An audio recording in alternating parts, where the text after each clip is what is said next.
Okay, well, good morning. It's nine AM. I'd like to call the Tuesday, February 11th, 2025 meeting, the Tucson-Pima County Joint Consolidated Code Committee report. Roll call, please. Rick Bright, Here. Dennis Kuhn, Here. Fred Knapp, Here. Jeff Hamstra, Here. Ken Cawthorn, Here. Thomas Hayes, Here. Dave Gibbons. Here. Mr. Chair, we have quorum. Thank you. So on the next item on the agenda is the approval of the meeting minutes from January 21st, 2025. So we're voting to approve the minutes. I vote to approve the minutes. Okay, do I have a second? I second. Okay, we have a motion and a second. All in favor, say aye. Aye. Any opposed?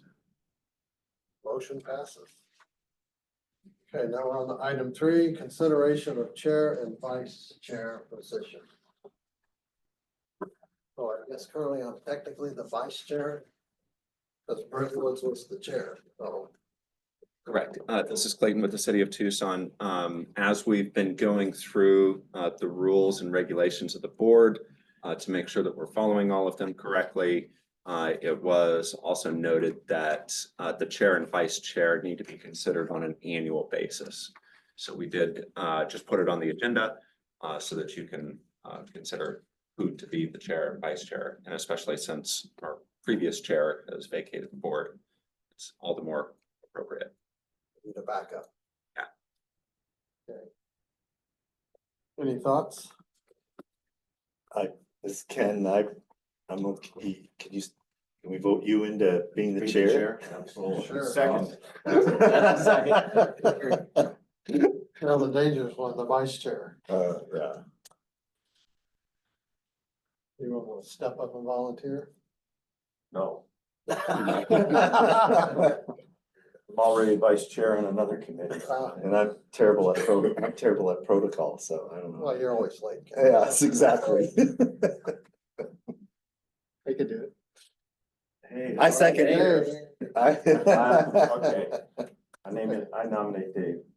Second that. So we have a nomination and second. Yep. For me as chair and Dave Gibbons as vice chair. All in favor, say aye. Aye. Any opposed? No opposition. The motion passes. So for the record, we had a motion by Ken Cawthorn to nominate Rick Bright as chair, seconded by Dennis Kuhn, and a motion by Dennis Kuhn to appoint Dave Gibbons vice chair, seconded by Jeff Hamstra. Yeah, correct.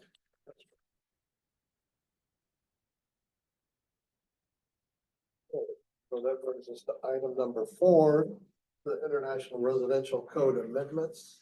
This should be just some housekeeping. Correct. This is Clayton with the City of Tucson. On page 4 of the IRC amendments, the exterior design conditions, we had noted previously prior to the vote that the city had made an error in changing the temperatures to match the county's temperatures, but we were using the wrong line because the county has 3 ranges. So essentially there's no change except for the addition of Celsius to the table. The actual temperature ranges stay the same as the previous amendments. So it was a typo on the previous IRC amendments. No other changes have been made.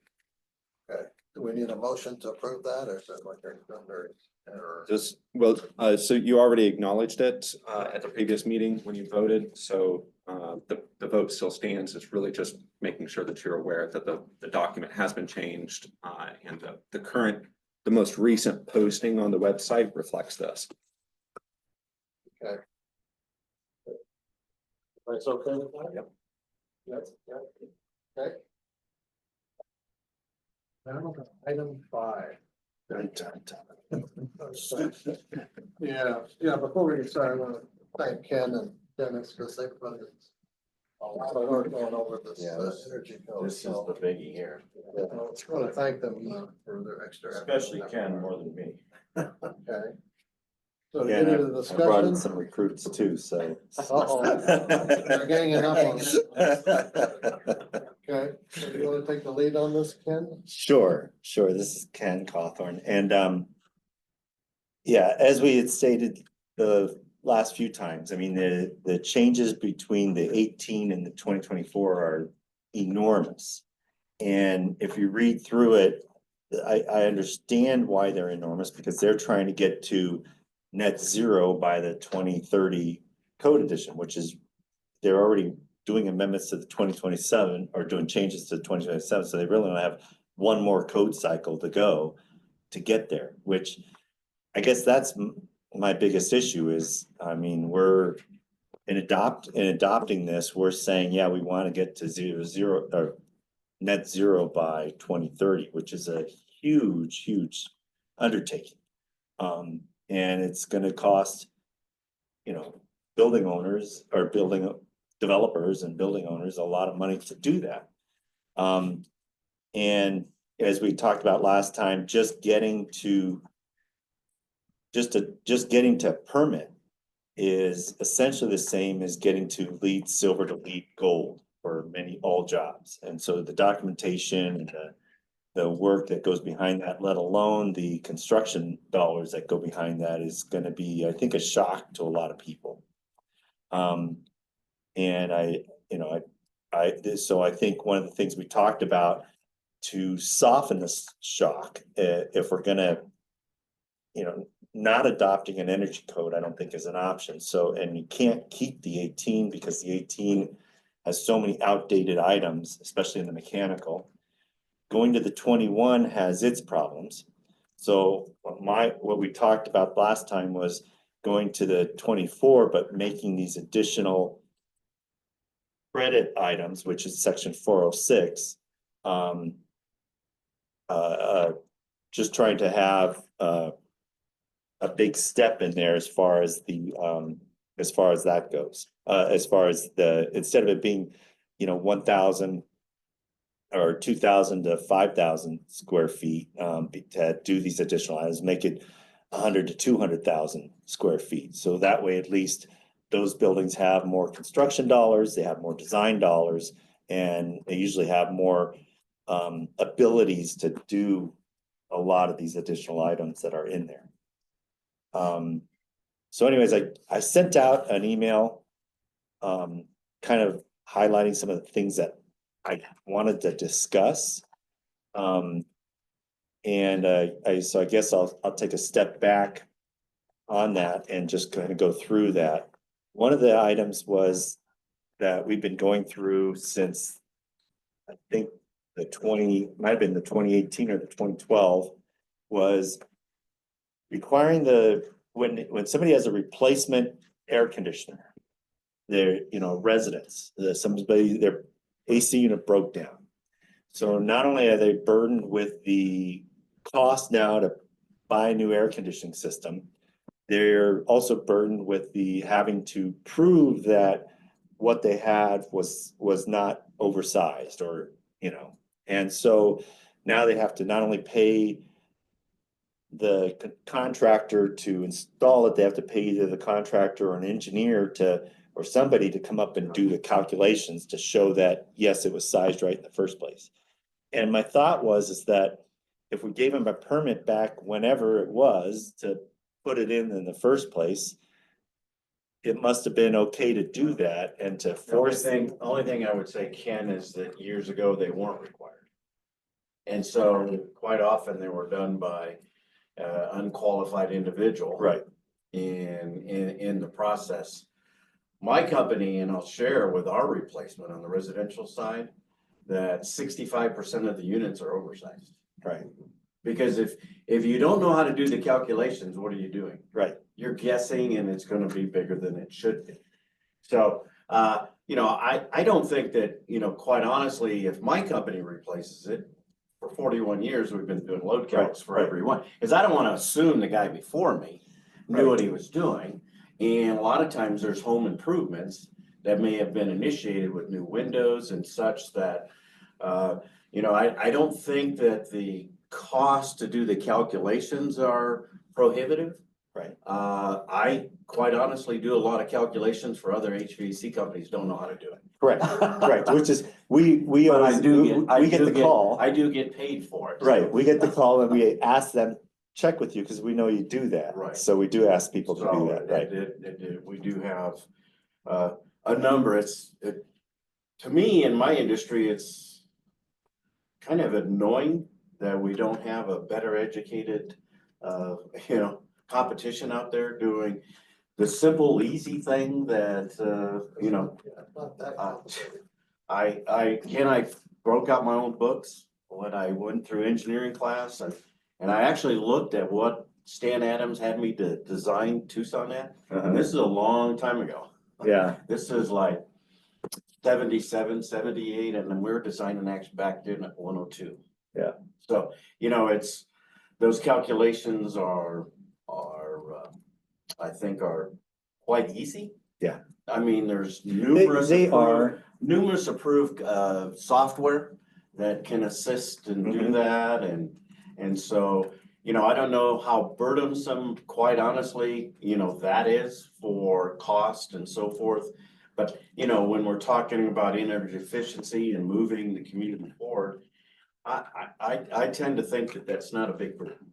okay, This is Clayton. I just wanted to jump in also. The city's perspective to add to this conversation would be to challenge the cost difference between installing the wrong size system versus the cost of performing a design.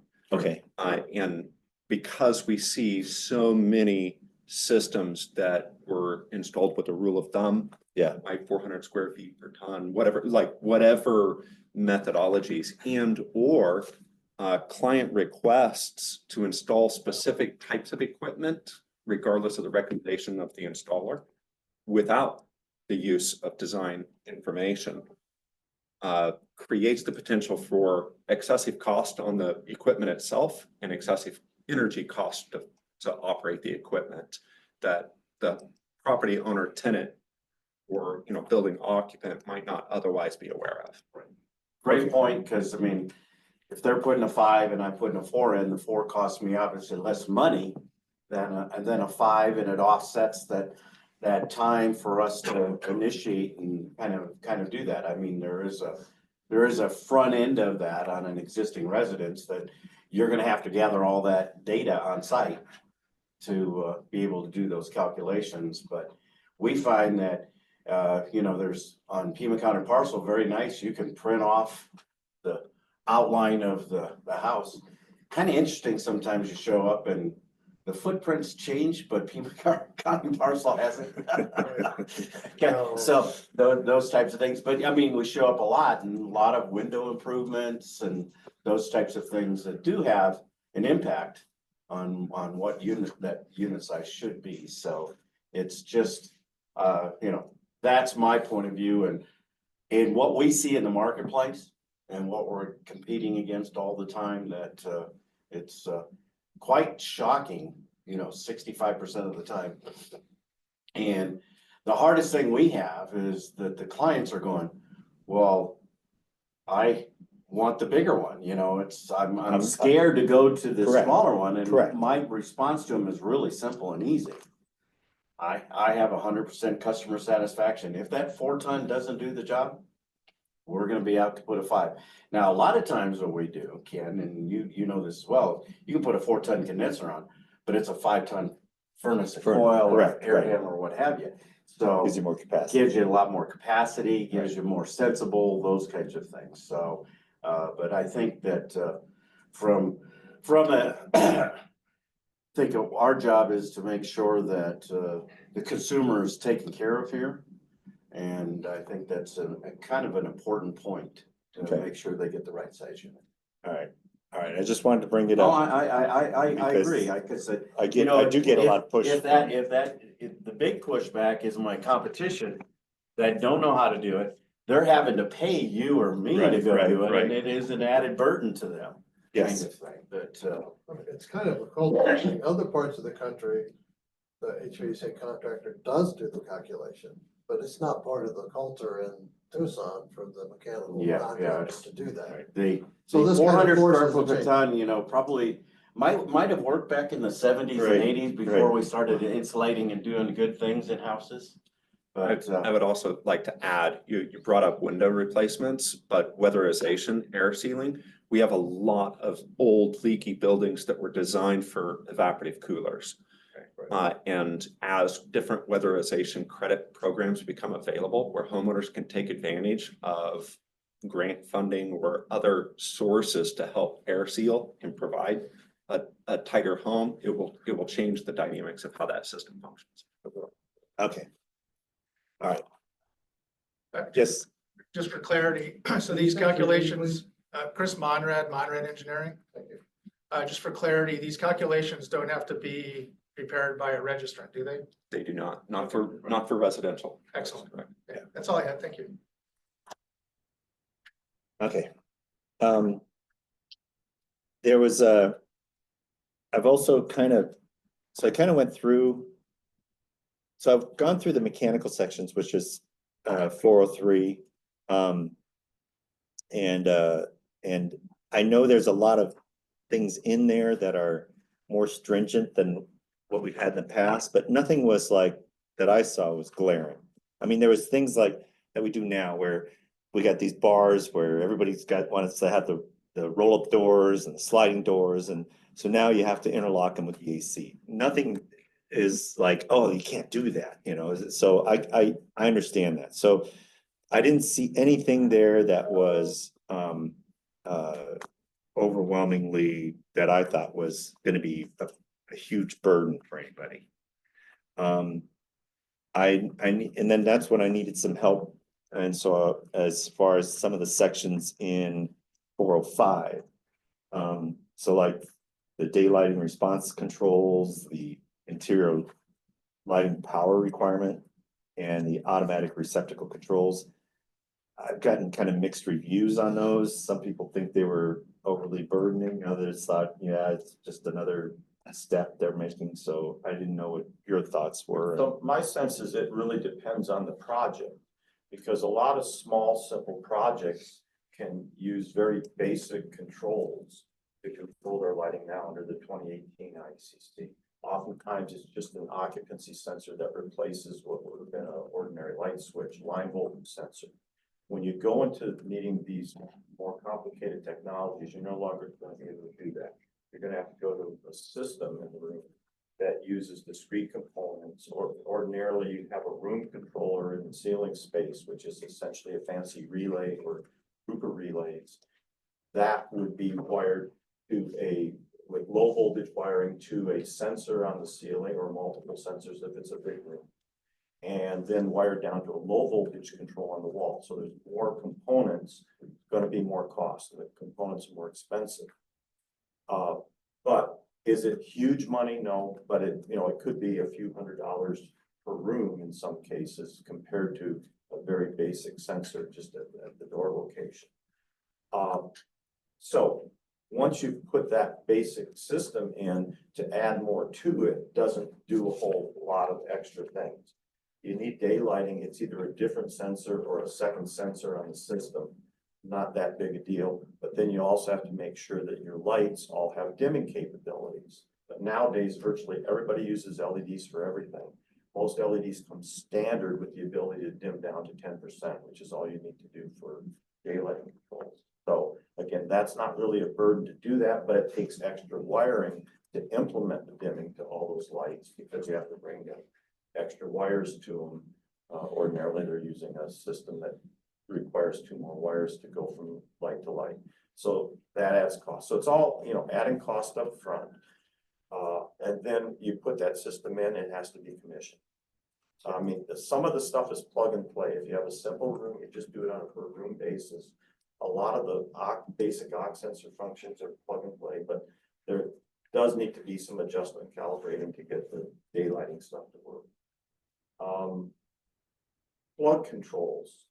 So that means you're adding extra receptacle outlets or split wiring receptacle outlets. So it's more wires to the outlets. or potentially more outlets. And you need a relay to control them that's interfaced with the occupancy sensor. Depending on the type of system, you can get room controllers that have multiple relays in them, or you might have to put multiple street relays. You're just using more parts and pieces to implement all this stuff. Now, I look at, I mean, the plug control thing's been discussed a long time, and the example always given is you go into these offices and you see computer monitors on all night. So people should plug their computer into a switched outlet, or their desk light into the switched outlet. I guess that's what it's for. My opinion is that almost universally, people are not going to use them unless they're part of an organization that actually is stressing the energy savings that they can get and controls that type of thing. So I think it's going to be an annoyance for people, and they're, you know, we're going to be constantly asked, don't do it. But, you know, how do we argue where the national code is going? It's in there, we got to do it. I guess my thought on some of that stuff too, especially the receptacles, is everybody's doing things remote, so they need the computer on. You know, Well, you're not controlling all receptacles. You have to have 50% control. okay, So you can do that either by split wiring all of your, because everybody uses at least duplex receptacles. You can split wire them, or you can put more receptacles in so that you have an entire outlet that's controlled. and are they just labeled? Yeah, they would have to be labeled, Okay, et cetera. So again, more labor to do that, more parts and pieces. It's just a cost average. So you're putting all this money in up front. So, you know, we're riding this asymptotic energy saving Right. curve to get from here to there. right. It's a little increment, you gotta spend hundreds and hundreds of dollars. So I just want to make sure everybody understands that. So, I mean, what it is your receptacles now will be on your occupancy sensor. So you know how when the lights go out when nobody's here, so will the receptacles. So if you accidentally have your computer or your clock or whatever you might have connected, it's gonna go dark.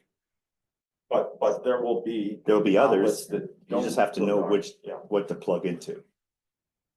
Now, there are other types of equipment available on control systems for rooms. There's now more wireless equipment also. So I talked about all this extra wiring. Maybe people would elect to go to a wireless system that wouldn't need much wiring at all. There's manufacturers that have receptacle outlets that have the wireless component built into them. The controls for the lights, either individually in light fixtures or centralized, that can control the whole room. And again, it does this wireless communication. So then you're not adding extra wires. So then that's a design decision that is made by either the designer or the contractor, what equipment they're gonna buy and what type of system. So, I mean, there's a lot of development happening to make these components more available, but it's gonna be a shock to the typical small town Tucson attitude, which is how can I build it cheaper? And you're just not gonna be able to with these rules. You also asked about the lighting power density things. I mean, they turn the numbers down a little bit, not grossly down. So I don't think that's gonna be a huge deal. The one thing that is gonna make more work though is under the 2018 code, you can essentially choose between two methods. One which is kind of like a total building method that's simple, and the other is discrete, like a room by room or space by space for tabulating your energy. And there's no prohibition of using the simple method, like if you're doing a tenant improvement, it's a doctor's office, you could just do medical, just a total square footage, say I'm allowed this many watts and make sure your lighting is within the wattage. Not gonna be able to do that under 2024. It has specific words in it that says that the total building method is only in the construction of a whole building. So if you're doing any alteration or modification later, where you're subject to IECC, you're gonna have to do a room by room analysis of your lighting power density. Now, I haven't analyzed that in the 2024 versus 2018. In 2018, normally when you do room by room, you can get more wattage than you could if you did the total method. So if that still holds true, we're not gaining any energy savings, but just forcing our clients to pay more money for us to spend the time to calculate these things. Right, so, and that's similar to then what I saw for the mechanical efficiency. They're not saying you have to be super high efficiency. They're basically, it's the same. It's the minimum efficiency of, Right. you know, what was a 14 SEER. Now it's SEER 2, so I don't know what those numbers are off the top of my head. I think it's 14.3 now. Right, right. But I didn't, there was no major jumps in that. So and these additional efficiencies that are in 406, what they've done is in delving into that more, it's the points that you get for having more efficient lighting or more efficient. I thought they were limiting it to just those points. So no matter how high you went, but what they're doing is you can get up to 4 times those number of points in some categories, which I think one of them was lighting. And I know one of the other ones was mechanical. So you could get a lot more points by that. So I'm thinking the points you can get, but I just don't, I mean, I'm just keep thinking that the hard ones are, for me, I think are gonna be the renewable and load management points. Those are gonna be the tough ones. And that was starting with 5,000 square feet, which is fairly, not a big building, so I just kept thinking that was where it was gonna be rough. So, yeah, there was another section in 405, which was the energy monitoring. So I look at that as like the requiring the water metering for apartments. I don't know who's, right now the energy monitoring is required for 10,000 square feet. And so I just kept, and there was an exception too. So I just kept thinking that I don't know who's gonna be monitoring all these panels and all this energy monitoring stuff. Yeah, well, first of all, it's not, you can say energy monitoring, but the reality is, I think, many times we'll have to split our power system into discrete types of panels to reduce the number of metering components, or else you're gonna have to meter everything per circuit. Of course, I don't know how many people have gotten from TEP, they've got a thing where they'll send out have a supplement thing, and it'll break down and tell you how much energy you're using for clothes washing and cooking and everything else. They're looking at the usage patterns on a micro level of time on the meter, and they're extrapolating that as to where the energy's going. And there's actually a thing in the code that says, well, you can use that method to determine it. Now, I'm not aware of all the hardware available to do that. I think we're looking at a more complicated design of electrical systems to break it down into categories of interior lighting, exterior lighting, plug loads, process loads, HVAC, and especially on a small building that might only have 1 or 2 electrical panel boards. Now you could have many more than that, plus a complicated metering system, the ability that has to essentially have an IP address so that somebody can get into it and read that energy remotely. A lot of money up front to implement this. Right. And most of my customers don't have a whole lot of interest in that. Yeah, people running big buildings where they have an on-site operating engineer that they're interested, they want all that information, but on the run-of-the-mill small stuff, I don't know who uses it. All right, and this actually kicks in, so in 405.13, it kicks in when you have a gross conditioned floor area of not less than 10,000 square feet. And so and I'm thinking, so if I got 11,000 square feet, now I have to do all this.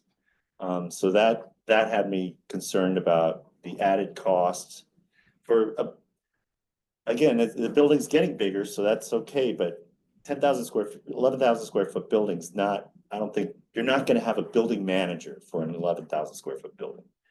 And so that's basically the only person that's gonna be using this information, to me, is a building manager. I don't know of a tenant that, is doing a business that even cares about this stuff. So anyways, that's one of the ones where I wanted to increase that limit to a much higher number so that we would probably get a building manager, somebody in charge of maintenance and the facility.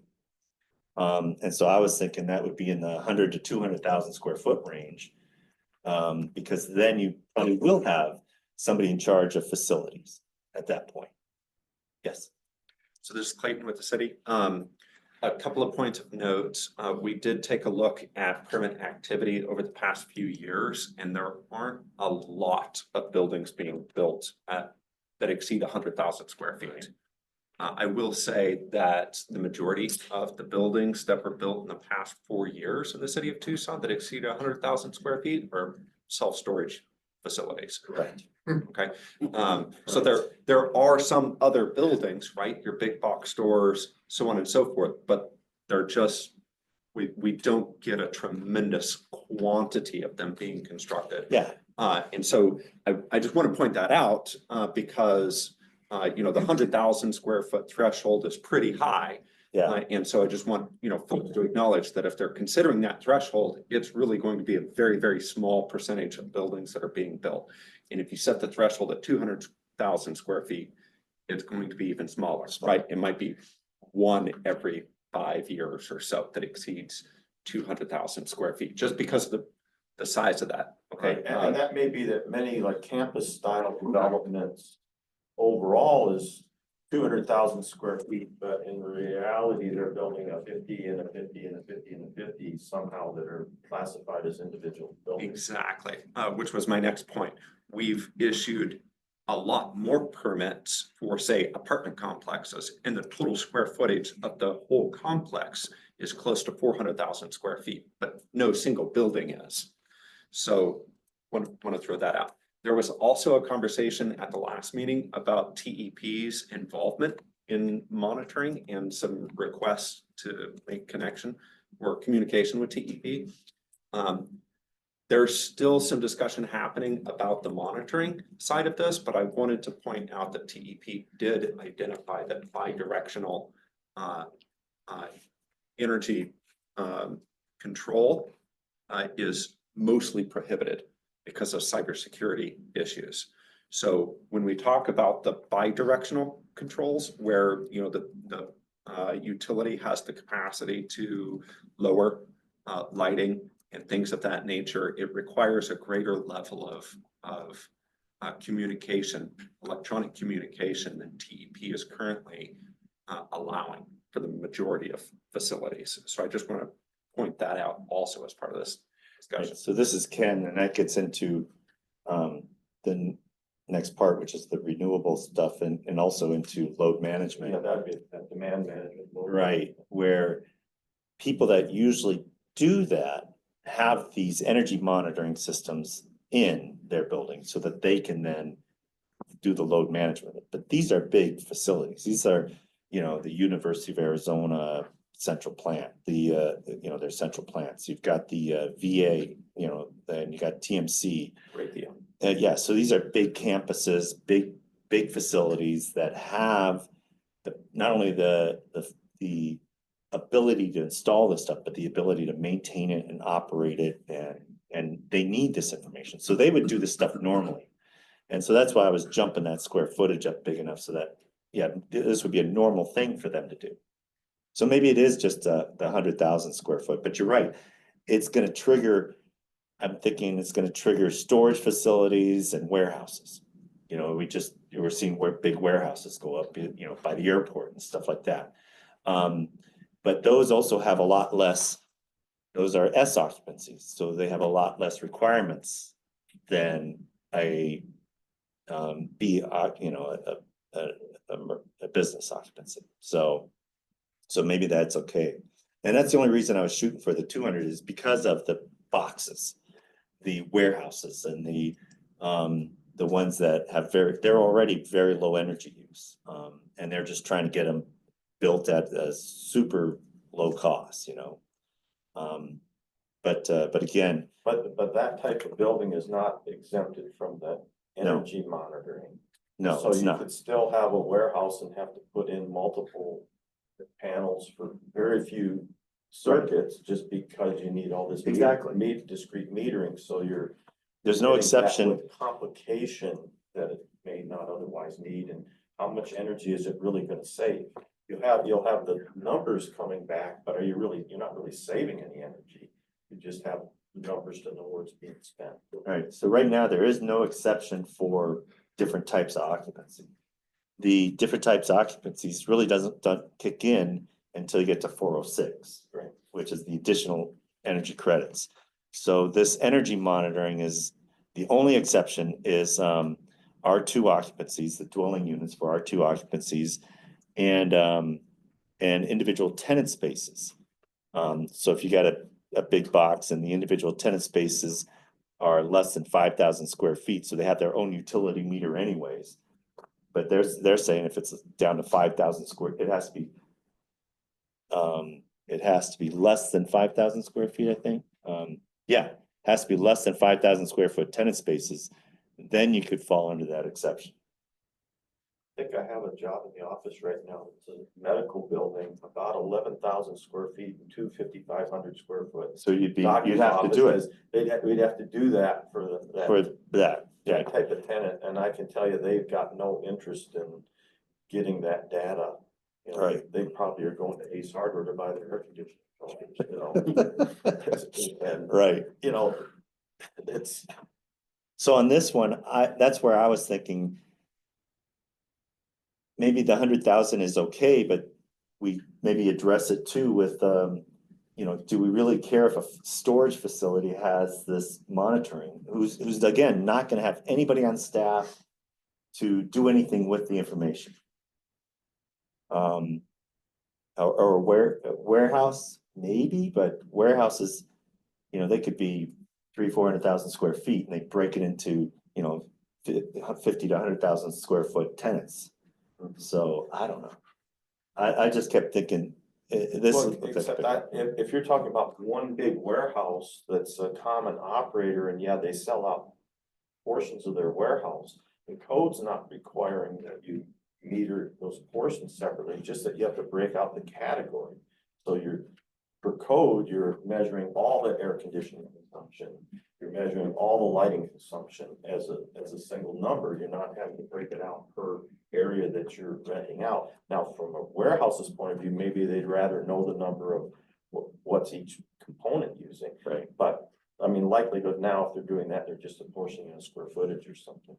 correct, right. Now, yeah, because that other exception kicks in if they then have to even meter them separately, which may or may not happen. So, anytime you have a building that's master metered and suddenly you want to break it into individual meters per tenant, it's a big construction cost undertaking. It's a rewire of your main power distribution to do that. Building set up for master meter is not set up for tenant metering and vice versa. In some cases, easier to go to master meter from a whole bunch of individual meters than go the other way. so maybe what we do is change the 10,000 to 100,000.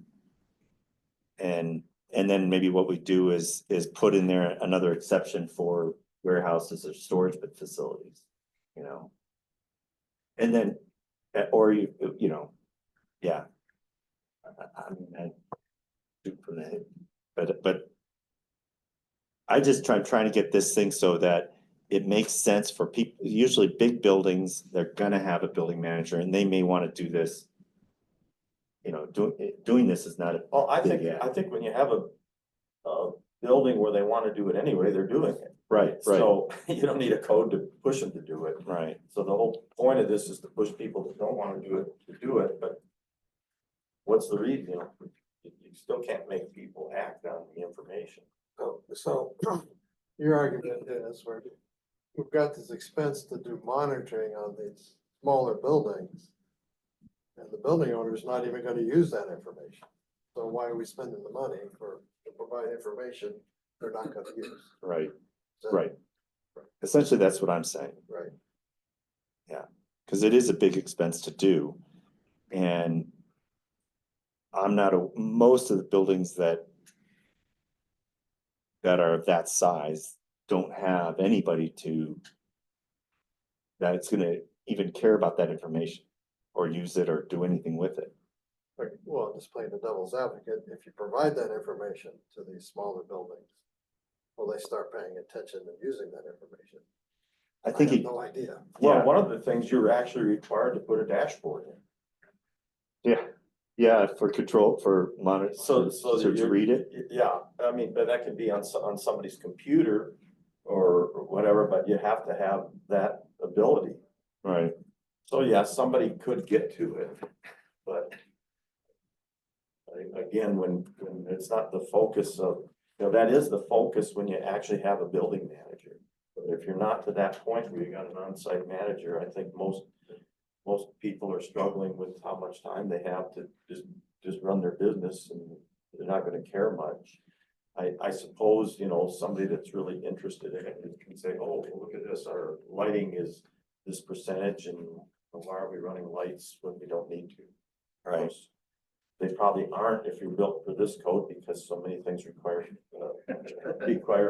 sensors and time controls and Right. everything else. So and that's why I don't know if anybody's gonna really delve into it, because they're gonna look at the incremental, what am I really gonna save? What am I, The problem is, energy's pretty cheap. Yeah. So it's not worth the extra effort correct. for the savings you're gonna realize. So anyways, that's my thoughts on that. Sorry, we're getting, there's a lot more we need to go through, so I'm gonna push forward, and I'm gonna note, and it's something we should think about and talk about, but I'm thinking maybe the 100,000 square foot is probably where we look at. And that maybe we have something in there for storage facilities. Well, going back to Clayton's argument, we don't have that many buildings over 100,000. Right, And the ones over 100,000 are doing this anyway. they're gonna do it anyways. So what's the point of the code? Ken, before you move on, Donovan Kelly, Wright and Associates, I'm a mechanical engineer in town. Just throwing it out, there's points in section 406, I think, that we're gonna come up to. I think you're gonna get into that. Right, Maybe you could make it an optional points thing so that an owner that is interested, that has a certified energy manager, somebody that understands the data and can do something with it. Because if the goal is to save energy, you can send all the information out to the public that you want. It's gonna hit very, very few that are actually gonna be able to comprehend it and do something meaningful with the information. So what if you do have a person that's on your building staff that is that person that does get it, that does need the inputs to make the outputs better, which is to save the energy of the building? They would do it for points, because now there's an incentive in the code system that's like, hey, I can gain an extra whatever, 10 points if I do this. So maybe there's a minimum size still, but the size metric and the building type is a good thing, but you're gonna get into these nuances where people are gonna trick the system. They're gonna figure out ways around it, I think, because that's what people tend to do. right. What if it was a voluntary enhancement perhaps, where they're just being encouraged through the rest of the code system? And this is Ken, and I agree with you that it'd be nice if that, along with the next section, the renewable system, where you get additional points and credits towards these big numbers that we have to achieve. But then we have to we're rewriting it gets complicated for the comm check already, because we're now customizing the code, which I guess we could do, because I think it obviously went out with this is so much different than any other previous codes, 21, even the 21. So we could move it to additional points, but then realize additional points, they've got different, it's broken into like 15 categories of different types of buildings. So that'll get very complex. Yeah. That's why I just wanted to almost, if we make it 100,000 square feet, we're basically saying we don't have to do it. And unless the building owner wants it. So it's not mandatory. Let me put it that way. It's not mandatory unless the building owner wants it. Is if we put it at 100,000 square feet, which I don't think that's a bad thing. Well, I'm curious, get some feedback from staff on what the position of mayor and council and board of supervisors is on this. I cannot speak at this time for mayor and council's position. Okay? But I would say from administrative perspective, raising the threshold of which buildings need to comply is the easiest approach to make it still functional, because it doesn't change the values that come out of the software. It just changes whether or not they have to meet them, right? And so essentially, if the designer is submitting documents to us and we're also performing an analysis through software that's pre-designed, we can say, okay, this section applies, but this section doesn't. The software is going to kick back and say, they don't comply with this, but we can administratively say, but that doesn't apply to this situation. Yeah, and my thought is too, is we could always come back and reduce the numbers. You know, Well, yeah. we're You know, not fixed. It's like, you know, we've taken this huge step. Why don't we just take Smaller steps Right. to So, eventually get This there? won't be And mandatory. I agree with. So this won't be mandatory other than for storage or warehouse or huge. I mean, it'd be a massive box. Yeah. But maybe next year we look at, let's reduce that to 50,000. Right. And, and just work our way back into it. So that's so maybe we leave it as the 100,000 or whatever number everybody's okay with. Maybe it's 50,000. Well, But- how do we justify the 100,000? I just was trying to make it so it's only voluntary. It's not mandatory is what I was trying to do. Here's the problem when you skip a code cycle. Yeah, It's a big jump. well, this would have been a big jump, I think, even if we went to even going for the 2021, because it's not in the 2020. So I think this would have been a big hit no matter what. To your point, this is Fred, to your point, any of my clients that build over 100,000 always puts these systems in, always. Yeah. So if I go to a 3 or 4 story building and it's 30,000 square foot footprint, 120,000 square foot, they're always doing this. They're always, Right, meeting or exceeding right. these requirements. You're doing So what I'm saying is, I think we just need to set that 100,000 square foot and just see how. we could always reduce it, is my thought. And Chris Monrad here, and owners who want to do it anyway don't have to be forced into doing it. Right, It's voluntary like it is now. Right. exactly. Same with renewables. Yeah, that's the next one. That gets me into the next one, which is a good way to keep moving here. Section 405.15 basically comes in and says, buildings shall have renewable, are required to do renewable energy. Or pay a tax. Or buy green energy. And it's required that they buy green energy for, they want to see the contract, which I don't know how you guys are gonna ever check that. But they want to see some contract where they gotta buy it for so many years. They gotta, in other words, be donating to TEP or Trico for their green energy systems for so many years if they decide not to do the on-site renewable. And that's required on any building. Yeah, Any that's not the option in 406, it's the 405. Right. So that's Once you required. hit the square footage. Well, no, I think that's just required The for, exception, building with gross condition area less than 5,000 square. right. So, but that exception only kicks in for on-site renewable. You still have to, Oh, no you matter still- what, that's right. if you got if you got a little, if you've got the Starbucks going in. And they say, yeah, we're less than 5,000, so we don't have to do renewable energy. They have to buy green power for how many year period. And so they're forced to do it. 10 years. Yeah. And somehow somebody's gonna have to verify, what, can they just get out of that the next year or after they I don't know. So. It's darn aggressive, to push all that. It is. And so that whole renewable kicks in. I don't think general building owners, business people fully comprehend. Correct. Having to spend that kind of money. Yeah. So they're being forced to buy green power, which is basically paying an extra fee that goes to TEP Trico for their renewable, which is good for renewable people, right? But doesn't the TA program, when you buy the green energy, you pay a fee per month, depending on how much you Yeah. get, but it locks in your rate? I don't know. Chris? Yeah, Chris Monrad, Monrad Engineering. Yeah, prescribing renewables as a mandatory item is not energy efficiency. It is completely beyond saving energy, in my opinion. So this one was, that's why right now, I just wanted to go into 405.15 and just add an exception, basically. Because right now, there is an exception for the solar, I mean, the photovoltaics, but there is no exception for forcing them to buy green energy. You have to do that contract.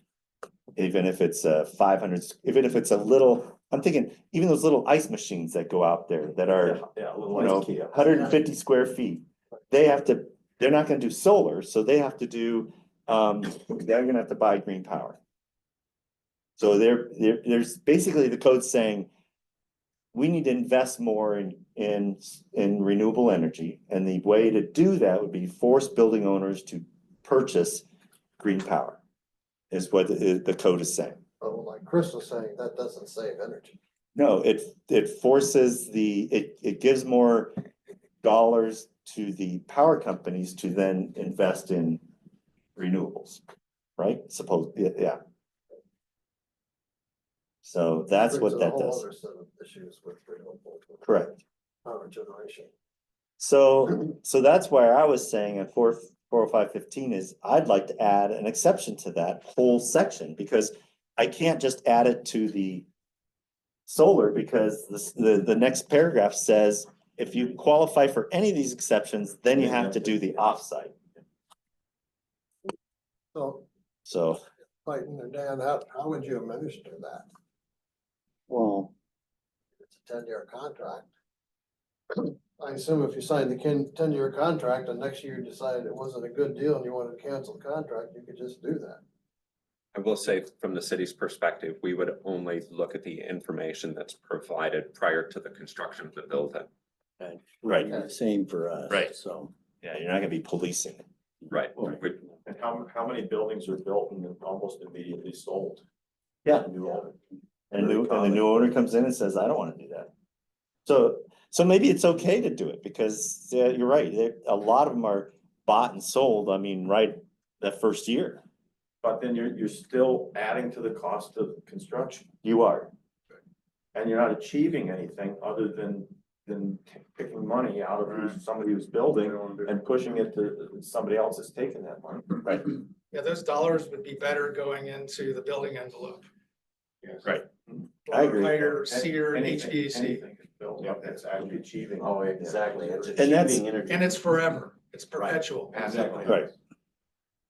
Right, so that's why on this one, I just wanted to get it up there high enough so that, and let's face it, if you got 100,000 square foot building, most likely some of those people are doing photovoltaics some way.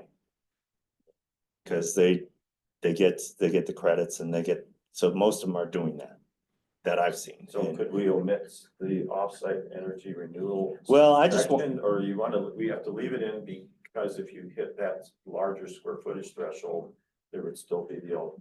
I just wanted to put it in the front that you don't have to do any renewable unless you're a certain size, because it's either that or you would, because if you do qualify for any of the exceptions on the photovoltaics, now you're into, so we could add an exception in the offsite that you don't, if you're over so many. Maybe it needs to be in the very, very, very first. That's what I was saying, 405.15 exception. right? Buildings with a gross conditioned area less than, 100,000 square feet, right? Yep. So that's where I was coming up with that, because I don't know, I'm having a hard time with this one because it's mandating you do it. It's not a technical thing based on technical requirements. This is a political. Right. So this is Clayton, as a suggestion to achieve what I'm hearing you say.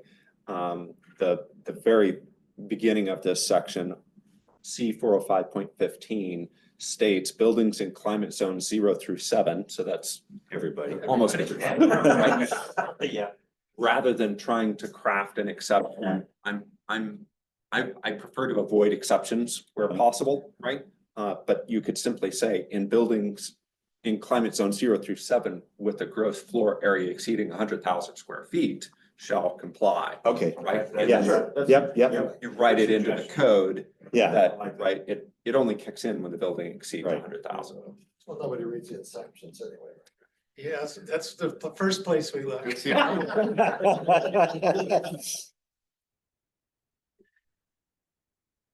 Okay, I agree there. Anyway, so that's 405-15. And then we get into 406, which this is all these additional ones, and I think I've gone through this enough with you guys. So this is basically lead, and it's 45 pages, just this 406.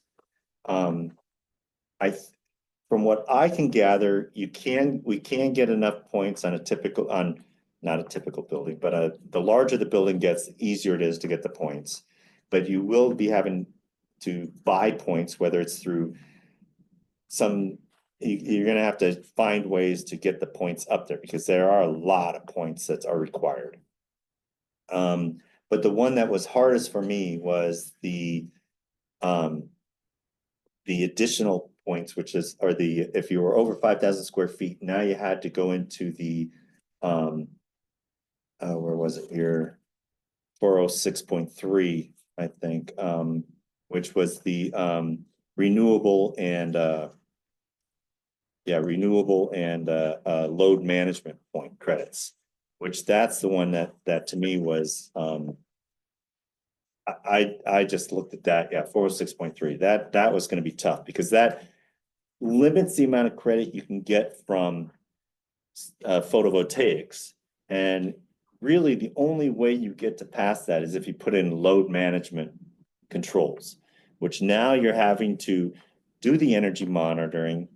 You're having to then put in either either light responsive controls so if you're getting close to your demand limit, you got to dim the building or raise your temperatures in the space to avoid demand, or you got to kick in your battery storage or your chilled water or ice storage, which is what U of A does. It's what the VA does. It's what TMC does. But I don't know for a 5,000 square foot building if they would ever do anything like that. Except the ice dispensing place. Right, except the ice dispensing place. But then they can't dispense it because they're trying to That's shed their load. So if you get water coming out, you know what? So that's why I wanted to change in 406.1 some of these values just to make it, and maybe both values are just 100,000 square feet rather than that 100 and 200. But just to make it so that they become voluntary rather than, at least for this first go round, rather than mandatory. So in 406.1, it kind of dictates then, the exceptions dictate, they give you square footages, and to be in compliance with 406, you have to be, and then they direct you to these other sections. So all I'm saying is we just change these values of 2,000 and 5,000 and 1,000 square feet to maybe they're all just 100,000, and then that automatically then just makes this whole thing voluntary, at least for now.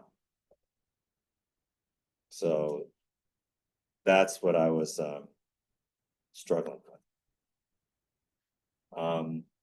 But I agree with that. 200,000 is a bit excessive, so maybe it's just 100,000 square feet. Makes it simple across the board. Right.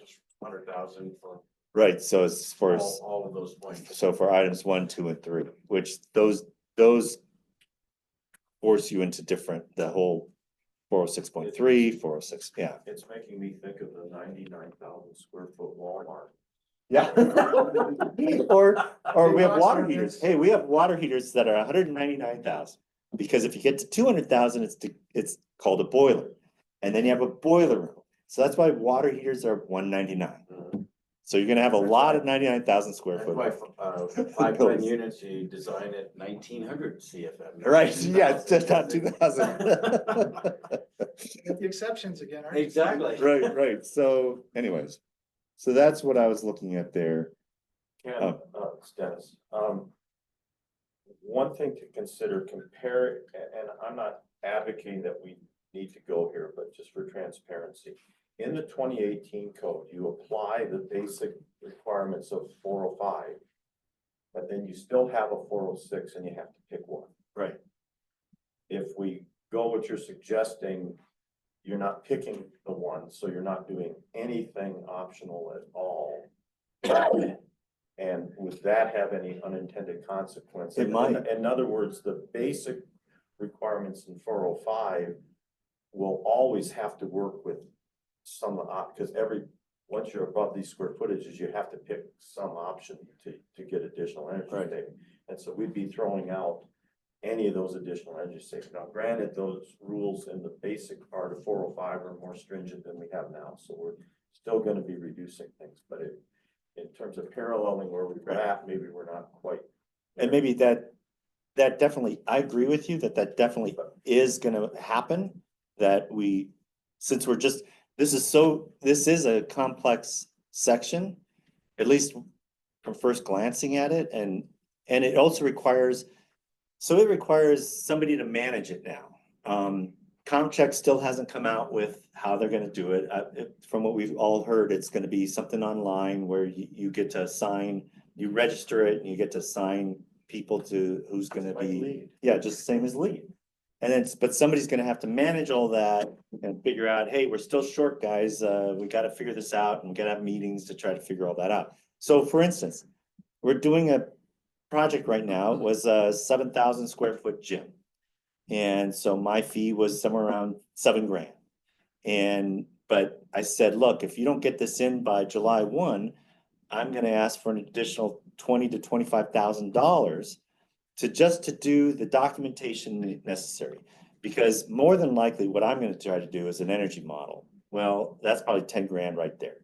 And so, but then that energy model might still say that I still have to do these additional credits, which now maybe I have to do dedicated DOAS, or I have to do these other types of equipment.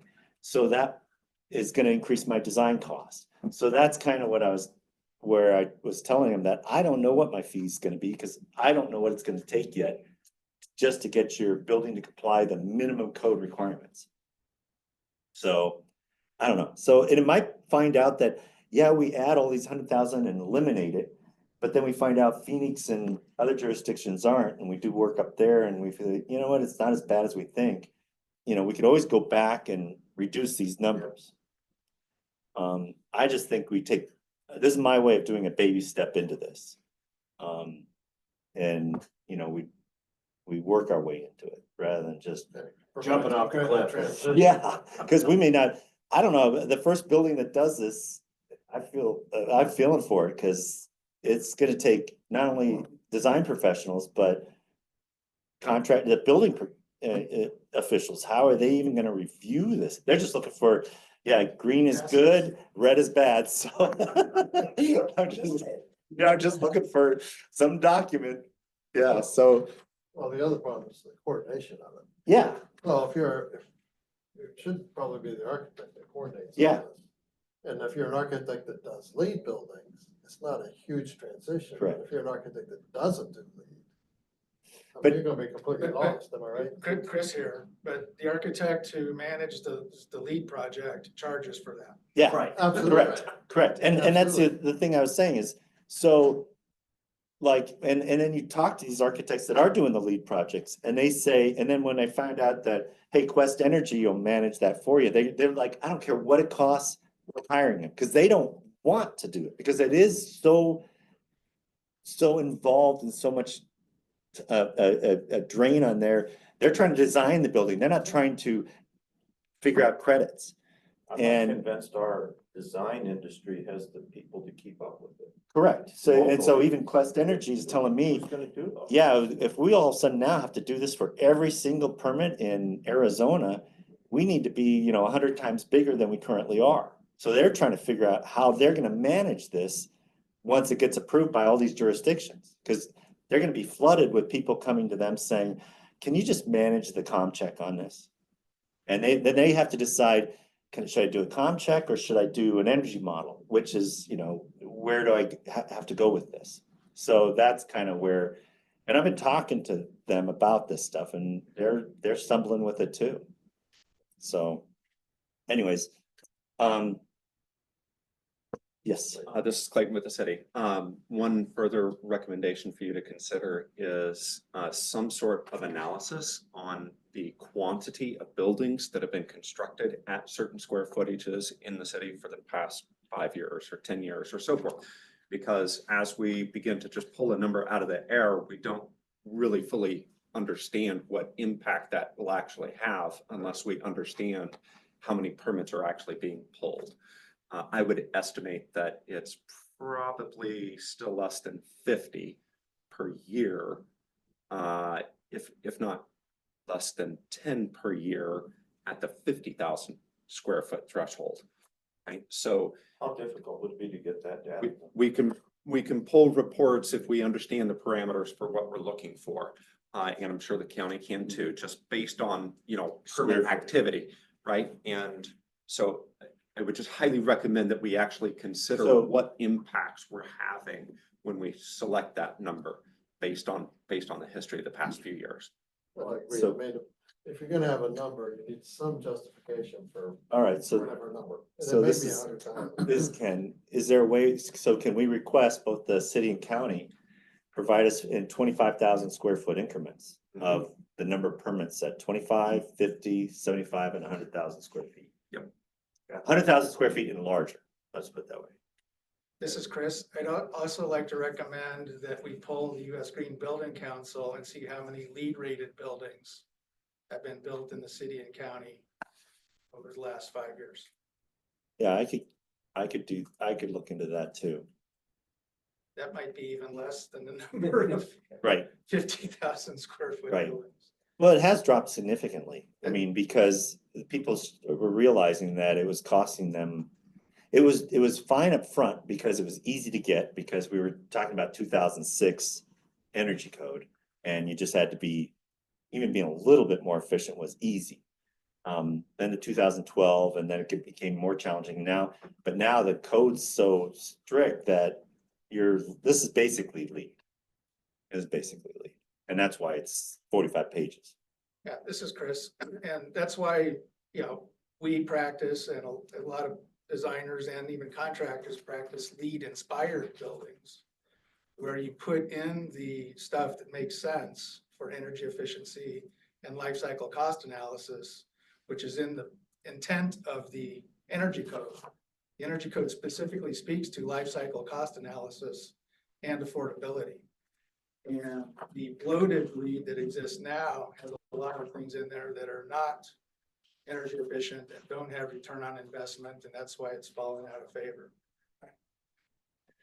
All right, Yeah, big difference between an optional thing that you can do falling out of favor, but something that becomes legally enforceable. Yeah. We're in a totally different place than. Yeah, exactly. Yeah. And, this document is, I think you're heavily influenced by manufacturers that want to sell equipment and,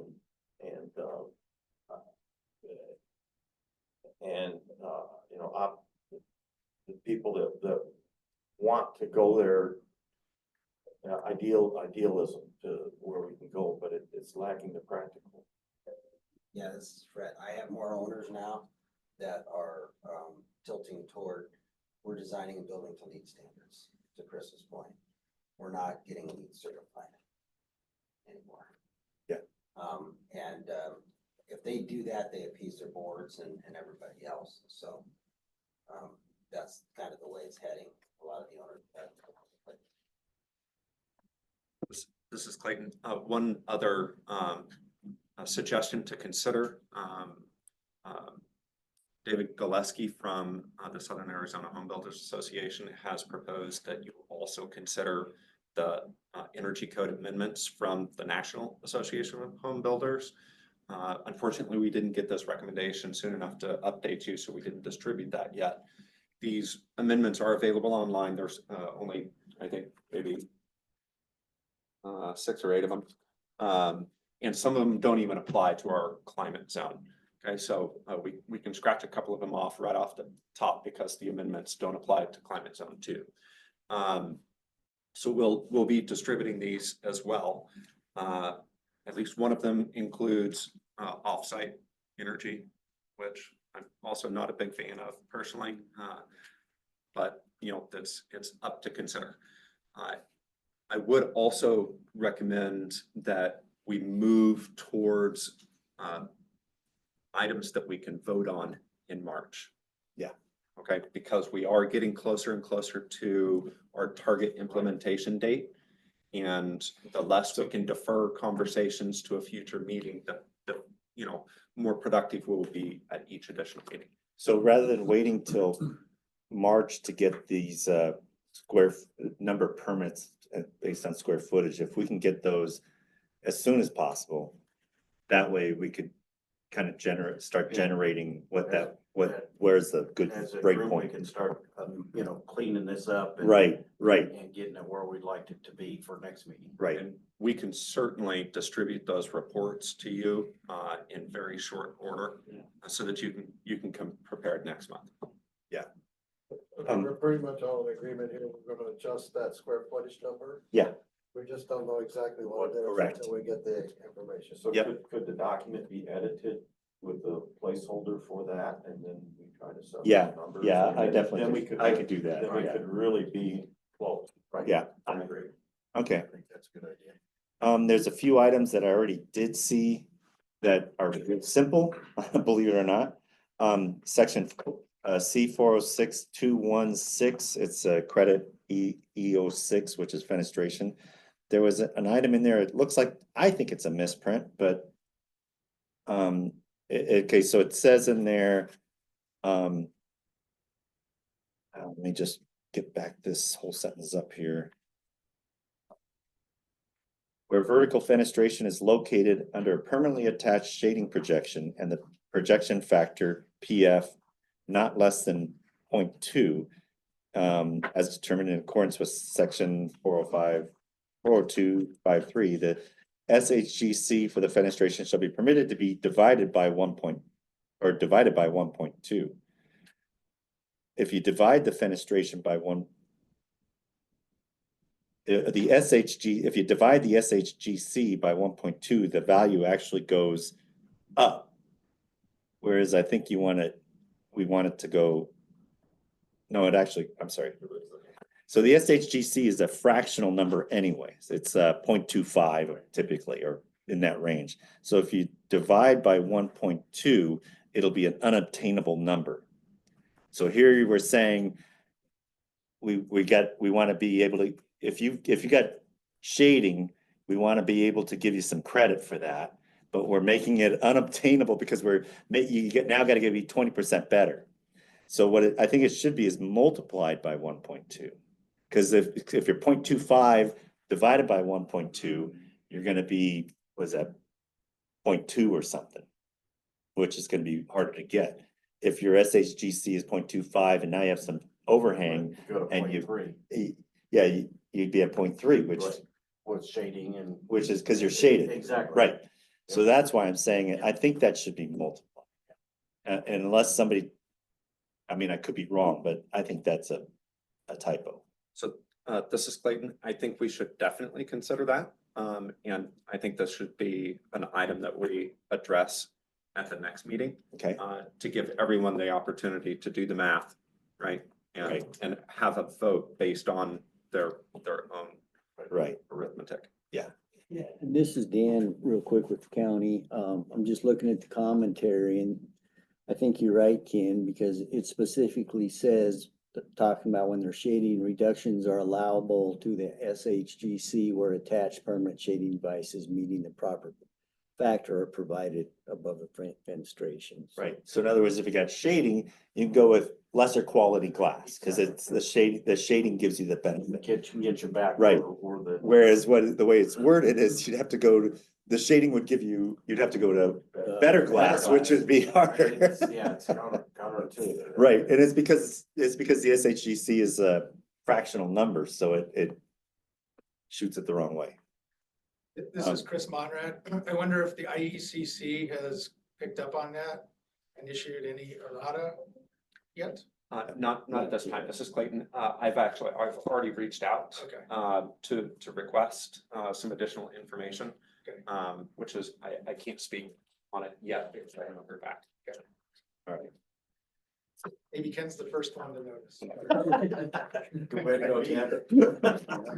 Yeah, I always tell people, I've been with the committee for a while now, and I've put in probably 10 hours extra of just going to meetings and stuff like that. And I usually just read through the books as people are talking, but this one has been a killer, by the way. This has impacted me a lot, so. All right, the other item that I wanted to get into was the whole section 407, which 407 is the energy model. So I've been going over this one with Quest Energy, who does a lot of our energy modeling for LEED. And there's an equation in there in 407.2, that's equation 434, that basically comes in there and says, hey, you can do the energy model, but you have to be a minimum 20% better, plus you have to be a minimum, 2.5% better, plus you have to be better than whatever the minimum energy, additional energy credits that are better. So in other words, the energy, they're basically telling you, we don't want you to do the energy model because we're going to make it so hard for you to get these additional, so hard to model this that you're going to have to put in more stuff. So if you read that equation, the way it reads is, it's the percentage of annual energy costs, which is basically your energy value. It's 100, the original equation is 100 times in parentheses 0.8 plus 0.025 minus the ECR over 1,000. And the ECR is the additional, however many points are required for additional energy efficiency. So, which is probably another 5%, depending on the number of points you have. So if you got, if you're required to have 86 over 1,000, that's like 8%. So you got to be you already have to be 8% better, but then why are they requiring this extra 20% plus another 2.5%? And so that's where we were struggling with this, not understanding why. It basically would say, don't do energy models because it's going to be harder. It's going to be almost impossible to achieve an energy model without doing extraordinary measures. But why would you want to discourage an energy model? I don't know. And that's where we're saying this number just didn't make sense. Right. So that's where we wanted to get rid of the 0.8 and the 0.025 and just make it a value of 1. So we're still going to allow them. It's going to be better because it's going to be whatever the energy credits are divided by 1,000. So it's going to have to be, your building's going to have to be, 5% better anyways because of the additional energy requirements. But we didn't understand why you're required to be 20% plus another 2.5%. So I think this puts it on par with the building done just with the basic. correct. That's what we were coming up with. So that's one that it's either that or we were saying that because if that stays, then most likely you're not going to want to look at doing an energy model. You're going to want to do your comp check because that's going to be the only way you're going to get, it to work. So what they're saying is the energy model is going to require a lot more. So anyways, that's what that comment is about and that I sent. And the other comments I have to do are in section 5, which is existing buildings. And so this kind of goes into first off 502.2. So this is one that 502.2, yeah, which has to do with if you got a change in space conditioning. So what they say is if you're going from a low energy, if you're going to be increasing the energy use in the building, then you need to bring the whole building up to code. And they give you some ways to do that. My thought is that building was built, it'd be like a school, it was built in the 70s and it had evap cooling. They didn't have to put in evap cooling. They could have put in air conditioning and still had the same insulating values for that building. But they saved a lot of money over decades of evap cooling, and now all of a sudden they decide, we can't, our climate has changed, we want to go to air conditioning. Oh, but now I have to upgrade my whole envelope. Whereas if I would have put in air conditioning and used all that energy all those decades, I wouldn't have to do anything different with my envelope. So that's where I wanted to come back and say, I guess it's just, they try to do something and we're thinking that their energy use, and now they're being penalized for it because they can't manage the evap cooling anymore. And that's where I'm coming back and saying, why are we penalizing them and making them bring it up to an old building up to 2024 standards? Why don't we just say that we all know when the building was built, did it meet the envelope requirements at that time, and let them decide? And you got some people say, well, yeah, but it's a tin roof with no insulation. Well, okay, so we just looked at that. We had a 50,000 square foot Sergeant Controls.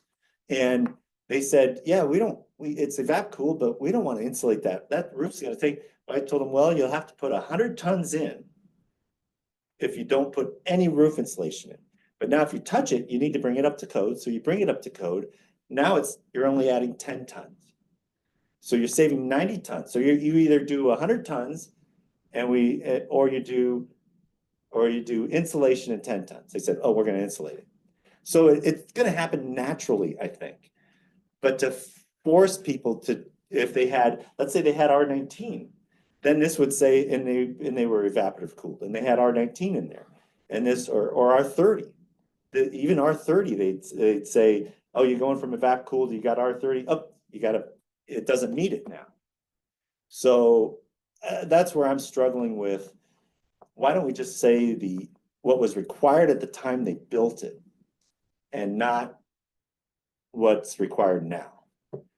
Because if they would have done, you're penalizing them for making a good choice and saving energy and using evap cooling or using a low energy building, but then you're penalizing them at the tail end by saying, I know our climate's changed, but you now have to bring your whole building envelope up, which, insulating block walls is usually the killer, because now you have to totally change electrical, everything else, and rewire the building. And I think you have to deal with fenestration too. So you'd have to change single pane windows out. And so everybody says, you know what, we'll suffer with evap cooling still, because it's just not worth it. And I think that's where I just wanted to add some exception to say that and I wasn't sure how to word it, that it met the requirements, so long as it met the requirements at the time it was originally constructed, you don't need to bring it up, even though you're going from a lower energy use. So this is Clayton. I definitely concur that we don't want to penalize people. I do have a personal opinion that I think that there is a lack of understanding of property owners to know where to most effectively invest in their buildings. Whether or not to put solar on the roof or whether to replace the windows could be a similar cost, but they could have far more energy savings without just generating more energy to waste. Right. So I'm fond of making sure that we are cognizant that the building owner may not understand the impacts that their modifications would have and or what other options they have. But I also, for the specific section in question, see 502.2, I just want to point out that the charging language says any non-conditioned or low energy space. So the preface of that section doesn't necessarily include all buildings that are modified. What we're talking about is a building that was non-conditioned previously, and now you're gonna put conditioning on it. That is an absolute case where the city says, we don't want you to just air condition your uninsulated garage. Right? You need to consider what the impacts of increasing the energy usage is. If it's a non-conditioned previously or a low energy use, we're talking about greenhouses, for example, right? Low energy use buildings. So I just also want to make sure that we're taking a look at the charging language for that section and not giving a blanket exemption for buildings that should really be considered for their energy usage. So maybe we just add wording that any non-conditioned or low energy use or evaporatively cooled spaces. So, because it could be evaporatively cooled. And that's what we run into, like schools and other facilities that currently are evaporative cooling and or industrial facilities where they're currently evaporative cooled because it was a low cost and low energy use way of doing it. And now they're just struggling too much. And so even a kitchen, it's evap cooled now. So that kind of qualifies under lower, you're going to increase the energy use. So, and that goes into the reason I'm referring to 502 is if you go to alterations 503, it points back to 502 if you're increasing your energy use. And I can't remember where I saw that. Well, one of the unintended consequences is when you go into rehab a building. You have the existing building code, you have a use that you change so that you can make it function without tearing it down and starting over, because that's more sustainable. That may be the negative impact of this requirement. Yeah. It just becomes economically unfeasible to retrofit and reuse these older buildings. So, This is Chris. I think Clayton hit the nail on the head, though. If a space is evap cooled, it is conditioned. Exactly. It has HVAC in it. Right. So it is conditioned. so maybe that is okay then. I think we should take a closer look to make sure that we're interpreting it the same and consistently. Right. Because I would consider a building that already has a source of heat and evaporative cooling as conditioned space. Right. Right? It would I agree. automatically be exempt from that section of the code. Did you say heat and evap cooled? Or Yes. What if they just have heat? Because that was all required at the time of the. But that's why I actually started with heat, because heat is mandatory, cooling is not. Except in the state of Arizona, right? And soon to be the rest of the southern half of the United Right. States if our petitions move forward, right? But yes, if it has an existing source of heat that was permitted to maintain the habitable conditions inside that building, it doesn't qualify as unconditioned. Okay. I think we need to, So based on that, you change from evap cooling to air conditioning, would you have to increase the insulation? So it depends on what types of buildings we're also talking about. For example, I believe that there is still a provision in the residential section that requires if you increase the energy usage and the ceiling cavity is opened, that you have to fully insulate it. Right, so there's some caveats there that are also relative to the use of the building. yeah, there used to be a section in here and I haven't found it yet. It was in the 2012 that said if you increase the energy use. This one doesn't come out and say that. I thought it did in alterations and I'll look for that. Where I thought it said if you increase, but then that just referred you, I think I did find it somewhere, but it just referred me back to 502. So if I'm 502 and I go to 502.2, maybe I'm not a non-conditioned and I'm not a low energy use. So maybe that qualifies as that. Okay. All right. And then the only other thing that I had was, so in 502, there was a 502.37 if you do additions. So it's the whole thing. they're saying if you're doing addition, you have to now meet all these additional energy requirements, so it throws you back to section 406. But it says you only have to meet, if you're over 1,000 square feet, you have to meet 50% of the, well, it says additions less than 1,000 square feet and less than 50% of the existing floor area. Then you would have to, if you don't meet, if you, that's the exception, which is pretty small.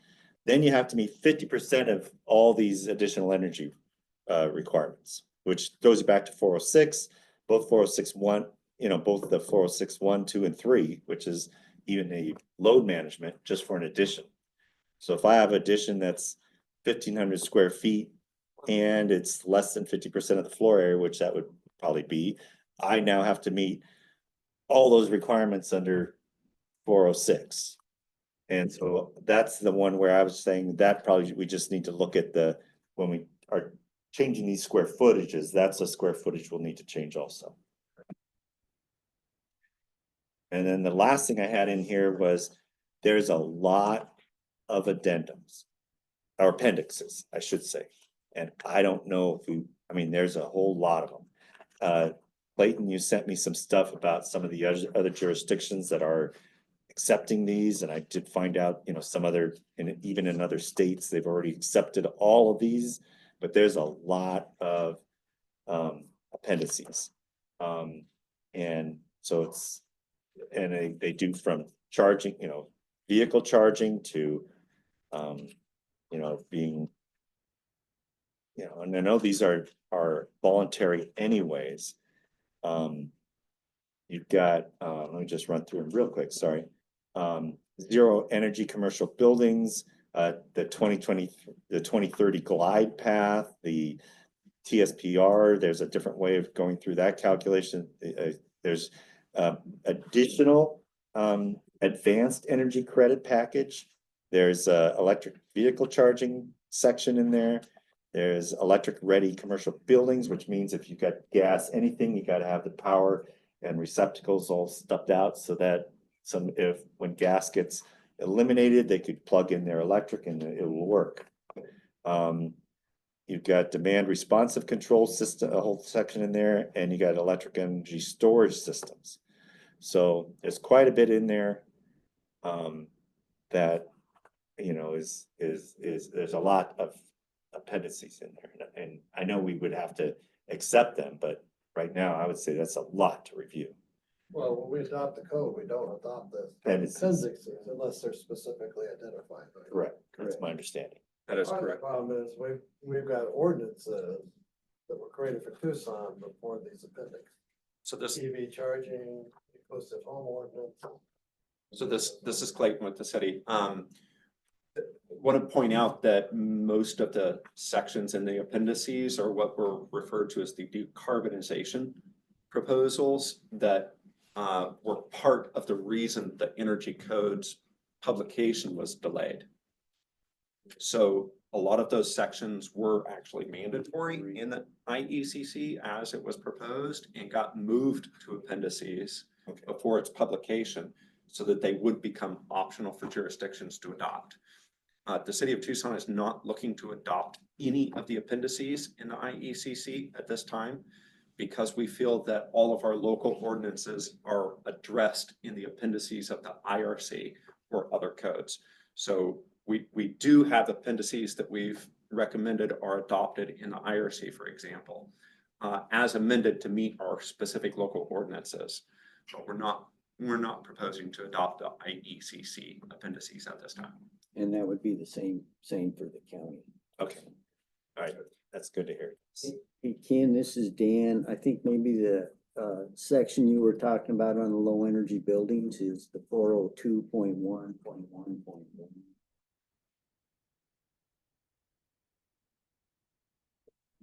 The section you were referring to.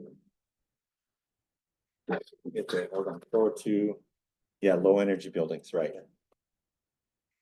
There's the equation that you were talking about. Right.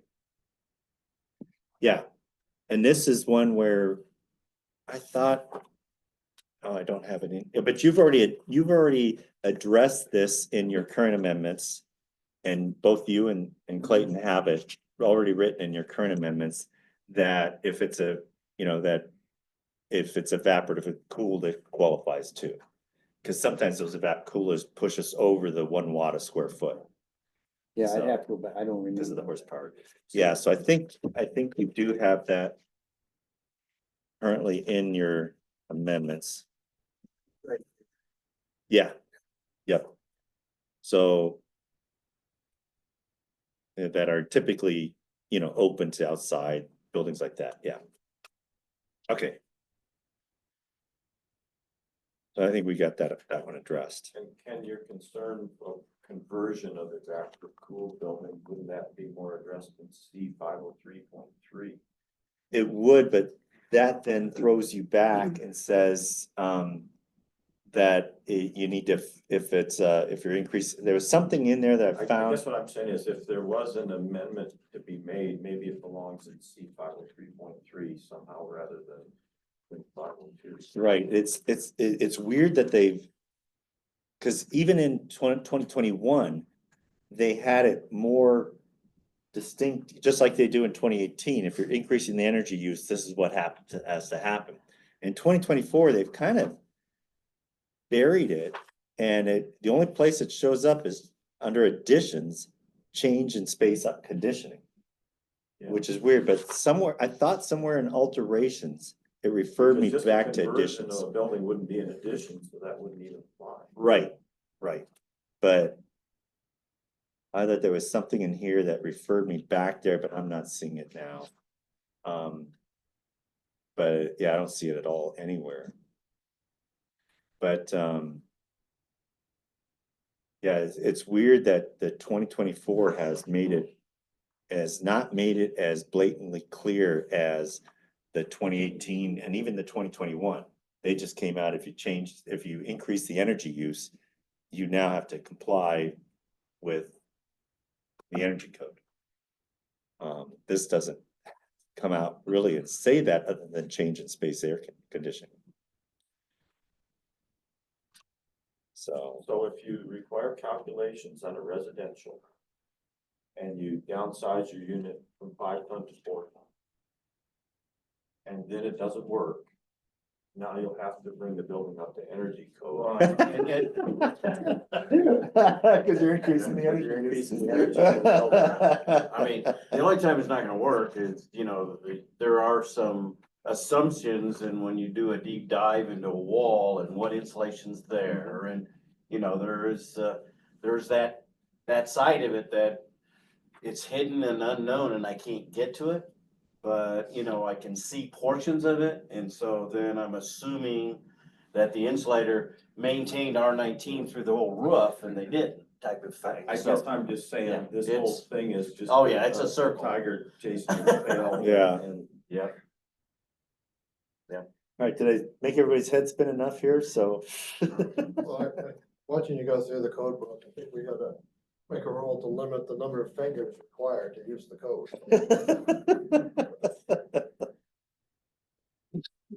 Okay, so I think what I'll do is I'll start refining these on how to word them for you, but if you guys could get me the values, we could kind of come to something, maybe even come to a consensus before our meeting. And I think it's probably gonna have some basis for that square footage number instead of just plucking it out of the air. Yeah. And it may be 100 now. Yeah, right. Your intuition may be right. Thank you. Chris Monrad, Monrad Engineering. I'd like to just maybe amplify a few things that Dennis said early on the electrical related items. But first, I went ahead and looked at the C 101.3 intent of IECC 2024. And within that, it says, you know, one of the goals is maximum level of energy efficiency that is safe, technologically feasible, and life cycle cost effective, et cetera, et cetera. And it goes on to say this code will aim to simplify code requirements to facilitate the code's use and compliance rate. I'm not sure they succeeded on that. No. But Interestingly, the 2027 IECC code panel has already published their final adoption of C 101.3 for 2027. And the word maximum level of energy efficiency now says reasonable level of energy efficiency. And there's a new sentence that says the code will provide for the safe and efficient use of energy sources and is not intended to eliminate any fuel type. So to me, this. Texas got in there. Yeah, the natural gas aficionados, Right, right. whoever they may be. But I think just reading this preamble might indicate that there's some reticence as to maybe some of the provisions that got into the 2024 code. Just speculation, but it's interesting, just a side-by-side comparison I of think they got the, a little pushback. could be. So going back to the daylight responsive controls. Dennis, maybe you can help me remember. So various codes, including Title 24, ASHRAE 90.1, and I believe IECC, had exceptions for daylight harvesting if you had half a watt a square foot or less lighting power density. Is that- And they even had exceptions that you could calculate how much window you had versus your floor area and reduce your lighting power density from the prescribed and then avoid having to put the controls in. Right, but those exceptions are not in IECC 24, and you know, looking at the table C 405.2.4.2, which is, you know, it shows your daylighting zones, primary, secondary. So based on the plan view of the chart showing primary and secondary side lit zones, in a classroom that is 30-foot deep, you would end up having 3 lighting zones, which would mean 3 sets of sensors. And in a classroom, typically your teaching wall is perpendicular to the side wall that has your fenestration.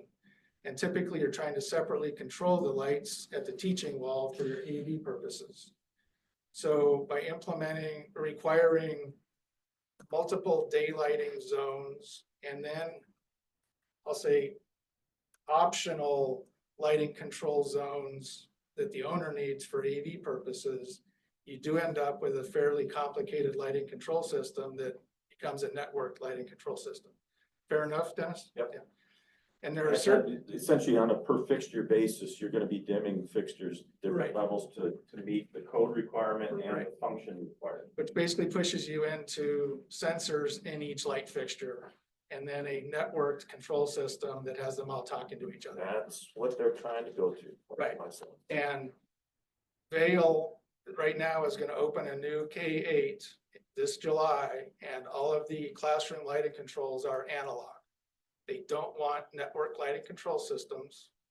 They've got a sensor in the ceiling, they've got dimmers on the walls, and forcing a classroom or a school district or any other user into networked, be they wired or wireless control systems, I believe is getting past the point of diminishing returns in terms of the goal of energy savings.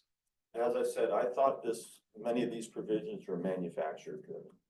Oh, absolutely, yeah, I think you've got the people who make these parts and pieces lobbying the code panel Yeah. to get it into the code to require. yeah, because if you do a code search for like these code sections, the Lighting Controls Association and various manufacturers are the hits you get on the web as to how to implement these. So I don't know if there's a provision to institute that half a watt per square foot exception or buildings over 100,000 square feet. You know, again, the energy code has really tightened up the lighting power densities for good reason. We don't need, you know, another $2, $3, $4 a square foot of lighting controls in buildings that'll never pay for themselves. and will never be maintained or maintainable by, That's, I think, the bigger problem Yeah. is how do you keep them working the way Right. they were intended and what does it cost to keep them working? exactly. I'm sure, Chris, you go into old buildings all the time that had a fancy control system and it's been wrapped around and bypassed because nobody could make anything. And work. some not even that old. Yeah.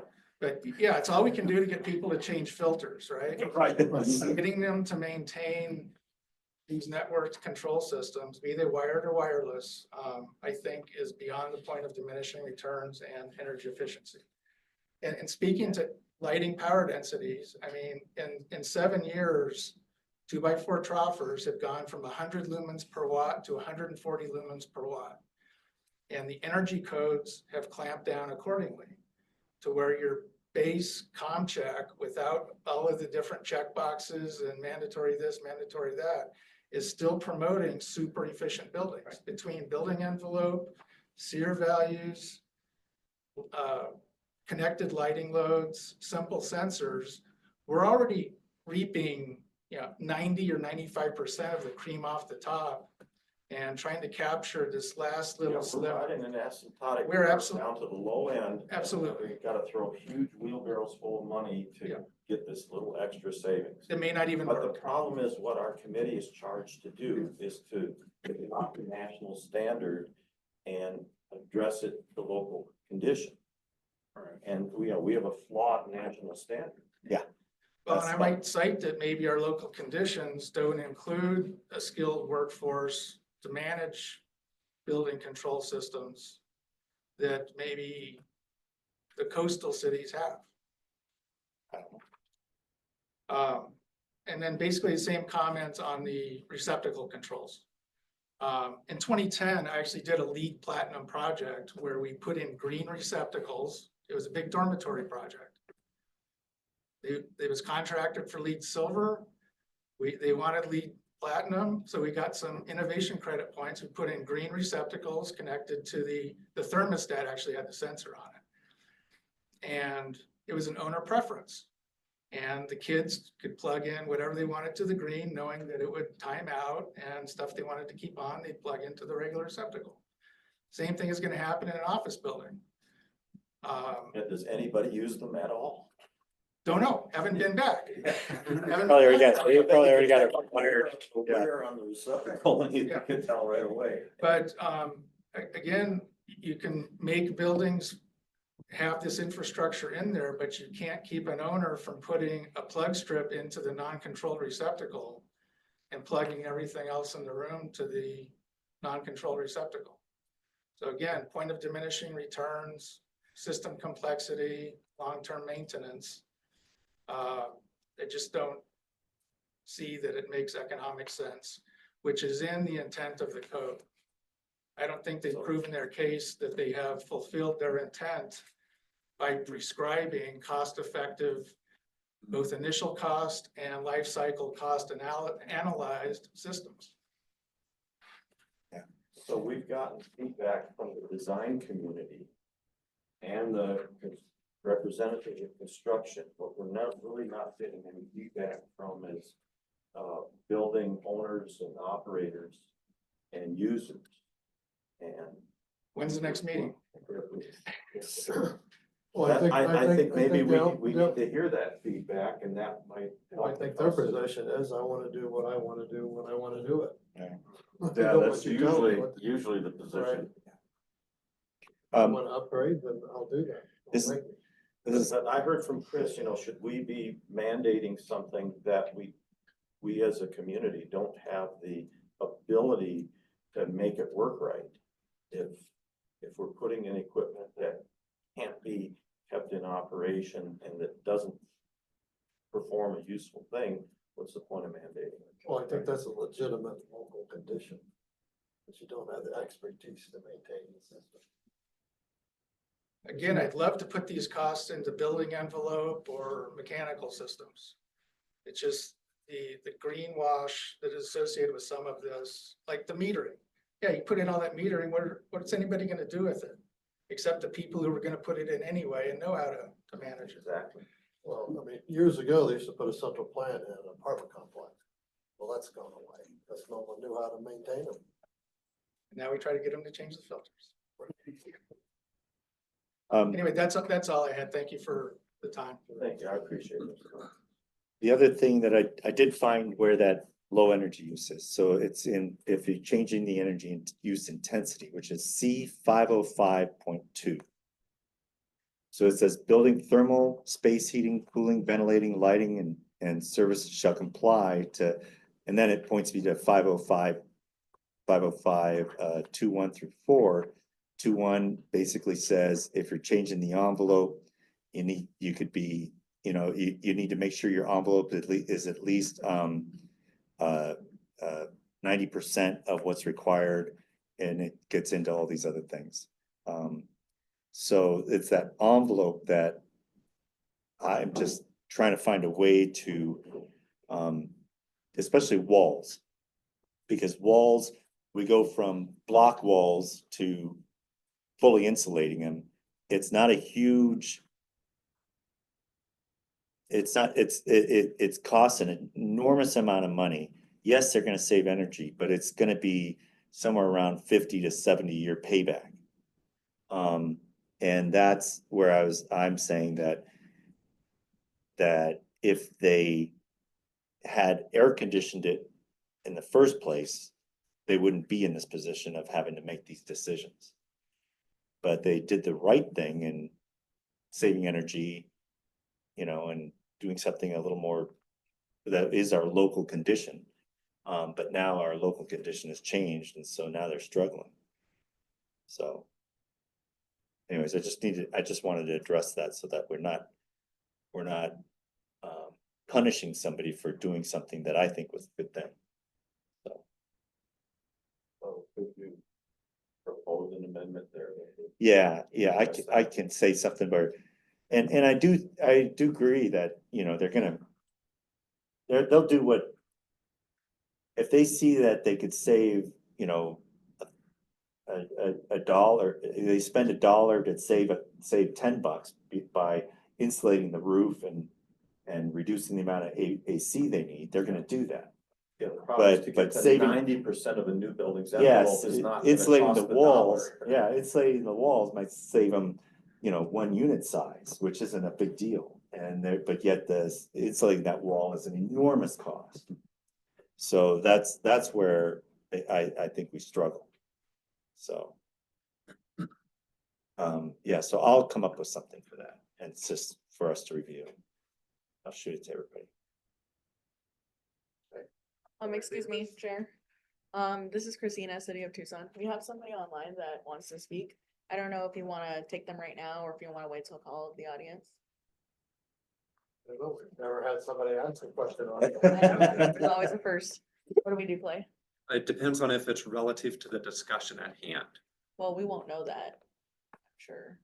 So we But talk to to, them. to be safe, we could These aren't- wait. It sounds like we're almost done. Yeah. Okay. And we'll be on call to the audience in just a Yeah, minute. that makes sense. Okay. So we beat this energy code to death. Well, we started. We've moved on a little bit. Moved on. So we have a plan, we've got some square footage numbers. Yeah. I mean, I think everybody's pretty much agreed we're gonna have to adjust these limits on the square footage. Yeah. The question is, what exactly? Right, do something that makes sense rather than just make it About up. throwing that out there. Yeah, I'm not sure. Yeah, I think we can justify it's a local condition, and 2, we need some justification for whatever number. we're at. Okay, So that's the, Yeah, all right. so we need to wrap this up the next meeting. Yeah. In March. Ideally. Okay. Well, let's move on to the next item, which is the Board of Appeals. So We have a case next week, and this, purpose of this is not to discuss the case, but to discuss the procedure, since it happened so early. precisely. So this is Clayton with the city. The Building Code Committee, Consolidated Building Code Committee also serves as a Board of Appeals for the Tucson City Code. And so when there is a code appeal, which could be an appeal to the building official. So let's say someone submits an appeal to the building official that's denied. They do have the ability to appeal that denial, and that would go to the Board of Appeals, which is you. That is also the case if someone receives a notice of violation for a code enforcement action, okay? And they're appealing that action. That also comes to you, which is what we will be hearing next week. Wanted to just kind of outline that a little bit. The rules and regulations of the board do specify how the order of operations occurs, okay? And so we're trying to be very, very mindful to follow all the rules because part of the concern for which this appeal has been submitted is a lack of due process. So we're being extra diligent to make sure that we're following due process. That being said, this order of operations might have the unintended impact of kicking out their case before they're heard. Okay, so if you notice the agenda is broken out with the order of operations of how the code specifies that we're supposed to hear that, we may make a suggestion at that meeting to allow the appellant to be heard before the jurisdictional. So theoretically, the third agenda item of each appeal is to establish the jurisdiction. Okay, and the jurisdiction in this case does not necessarily mean within city limits. It could mean, did they appeal within the time frame, or did they appeal something that could be appealed? Okay, and so we want to make sure that the appellant has the opportunity to be heard. That's the gist of that. And also within the Tucson City Code, the actual day of the regular meeting for this board is supposed to occur on the third Wednesday of the month. Okay, we've been meeting on the second Tuesday for quite some time, but the actual rules say that your regular meeting is on the third Wednesday unless you call for a special meeting. This is only important because there are certain notification time periods that are built into that.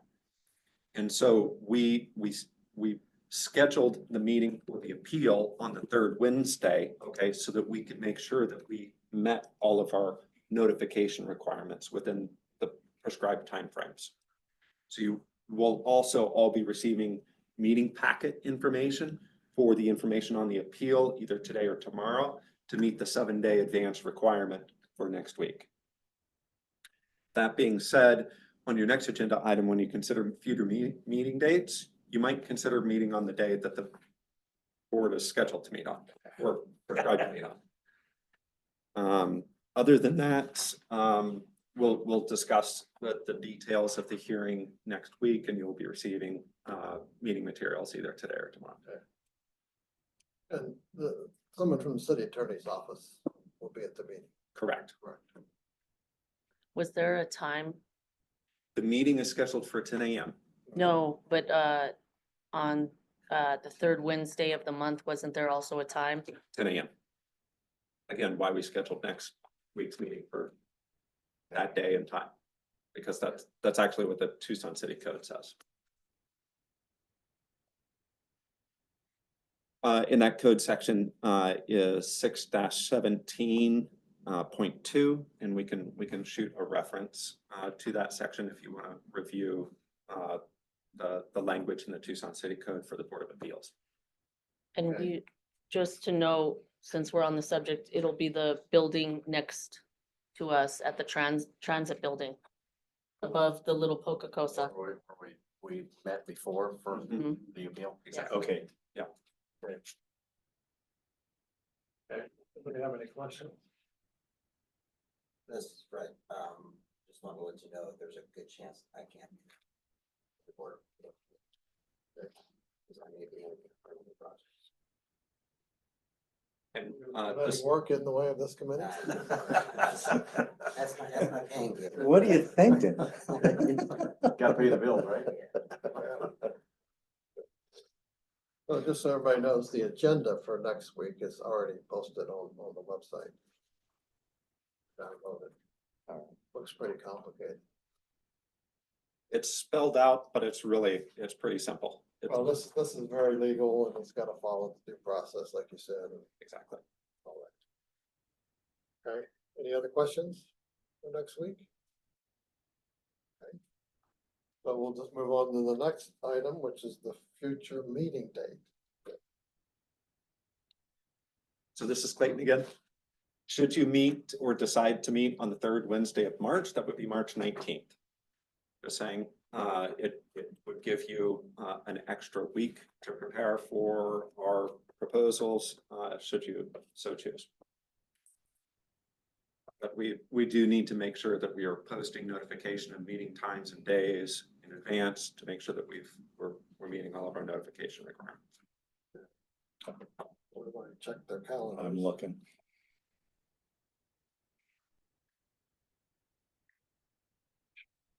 Can we get these times to not conflict with outdoor lighting code? That's I think I also would a have to coordination. favor outdoor lighting code over this committee if there was a conflict.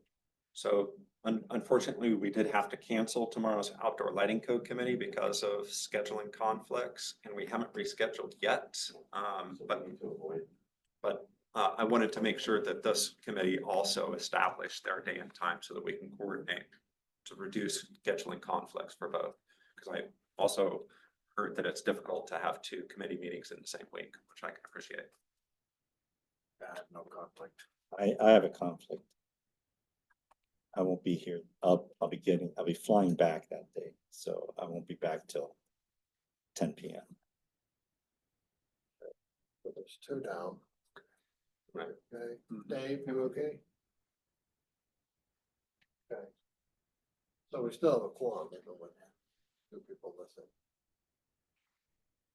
But hopefully, the next regular meeting, we'll be discussing and potentially voting on the adoption of the energy code. So, making sure that Ken would be available is understandable.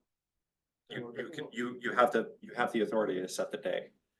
Right. So if we want to keep the second Tuesday, 9 o'clock. March. Let's put it on the agenda for next month if we wanted to change it for April.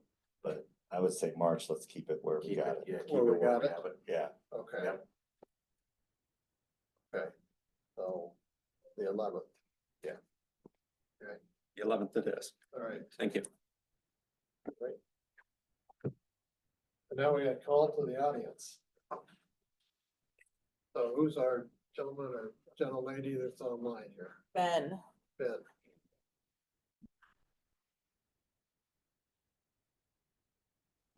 Ben. Okay, let's try that. Good morning, Commission members. Ben Bueller Garcia on behalf of the Southern Arizona Home Builders Association. Thank you to Clayton for encouraging you to consider the amendments proposed by the National Association of Home Builders. The NAHB had hired Home Innovation Research Labs to do a cost analysis for single-family homes of the 2024 IECC relative to the 2018 code for a home built in our climate zone. That increased cost came out to $5,520. Currently, over 40% of the cost of building new housing involves nothing but government rules and regulations. And given the current market conditions with the median new home price in Tucson of $407,000 and the emphasis by both the city and the county on trying to reach some kind of a housing affordability, we respectfully request that the 2024 IECC either not be adopted, the components that add costs are amended out, or some other initiative is undertaken to reduce the regulatory costs imposed by the city and the county. Thank you very much. Thank you, Ben.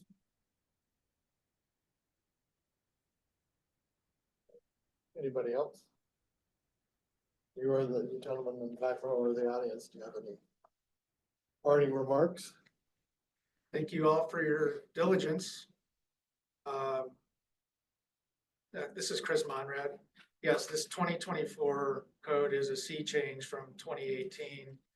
And as we've all discussed, seems like there's a significant amount of overreach included within it relative to the mission of the IECC stated in its intent.